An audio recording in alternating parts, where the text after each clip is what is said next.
Assalamualaikum warahmatullahi wabarakatuh. Sebelumnya, saya akan memperkenalkan nama saya.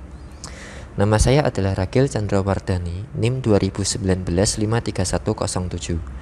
Dan anggota kelompok saya lainnya yaitu Adawi Bagus Wiliando Ivandi dengan NIM 2019 53006, calon IT hacker Menhan Indonesia.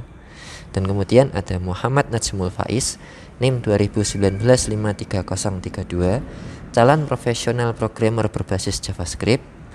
Kemudian Marlina Oktaviani dengan NIM 2019 5310104, calon IT Menteri Perhubungan. Dan yang terakhir adalah Suryadi Alvarindra Dinka Apelianto dengan NIM 2019 53118, calon trader mandiri sukses Indonesia. Amin. Tujuan pembelajaran adalah untuk memperkenalkan kelompok saya sendiri. Dan yang kedua adalah untuk skenario tertentu menentukan aktivitas yang tepat untuk analisis uji dalam proyek otomatisasi berbasis kata kunci atau keyword. Dan topik ini ditandai sebagai K3 atau K3. Jadi pada akhir kuliah ini, Anda perlu memahami apa peran dan tanggung jawab analisis tes dalam proyek otomatisasi berbasis kata kunci, keyword tadi ya. Dan untuk itu, Anda perlu memahami konsep kata kunci yang didorong, dan itulah yang akan kita pelajari sekarang. Misalkan Anda ingin menguji dua situs media sosial ini, dan ini adalah kasus uji coba yang ingin kita jalankan. Di sini, kami ingin login ke situs web.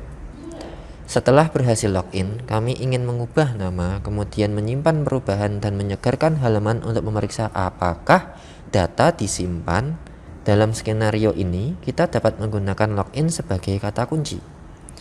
Di bawah kata kunci ini, kita dapat memiliki 3 tindakan yang berbeda. Poin ini penting. Kata kunci akan memiliki tindakan yang berbeda di dalamnya. Untuk kata kunci login, kita perlu memasukkan nama pengguna. Maka kita harus memasukkan kata sandi dan kemudian kita perlu mengklik tombol kirim atau login. Di sini login adalah kata kunci dan memiliki 3 tindakan yang berbeda.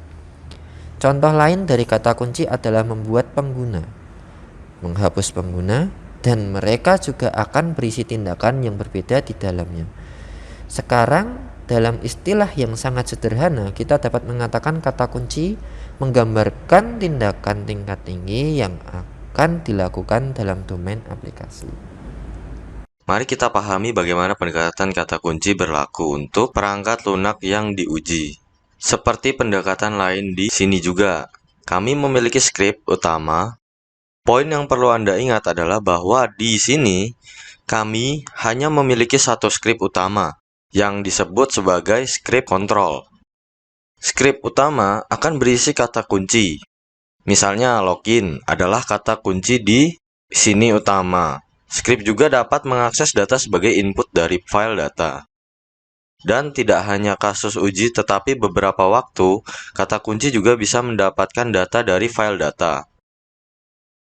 Sehingga, dalam skrip bisa mendapatkan data dari file data, dan kata kunci juga bisa mendapatkan data dari file data.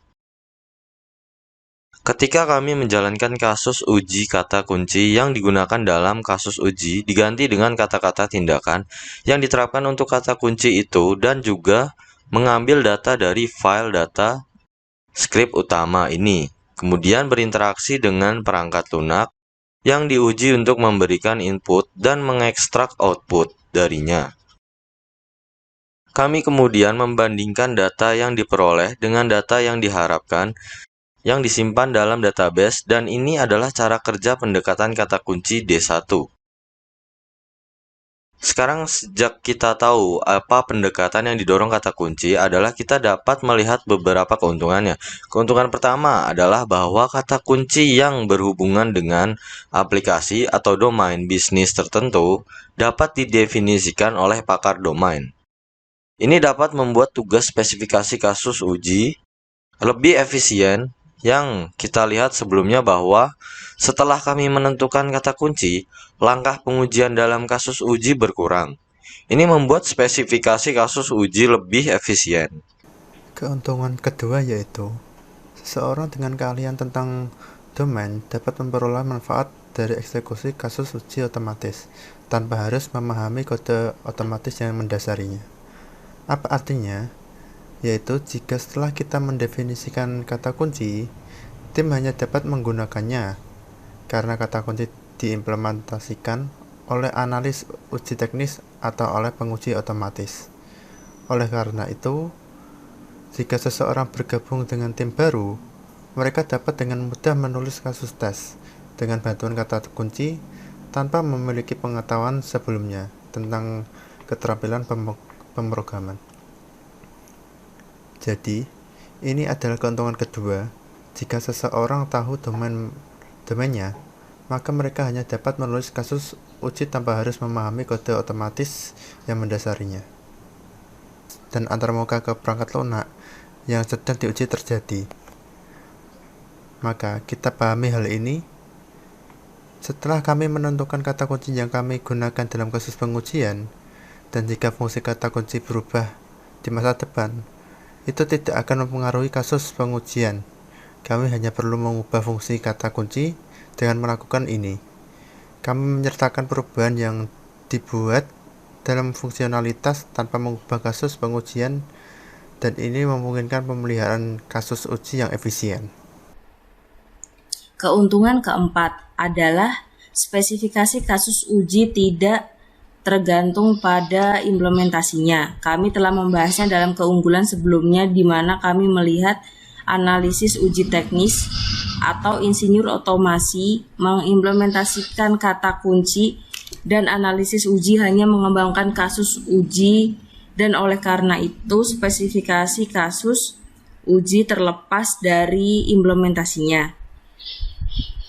Sekarang mari kita rangkum keuntungannya sebelum kita melompat ke kerugian.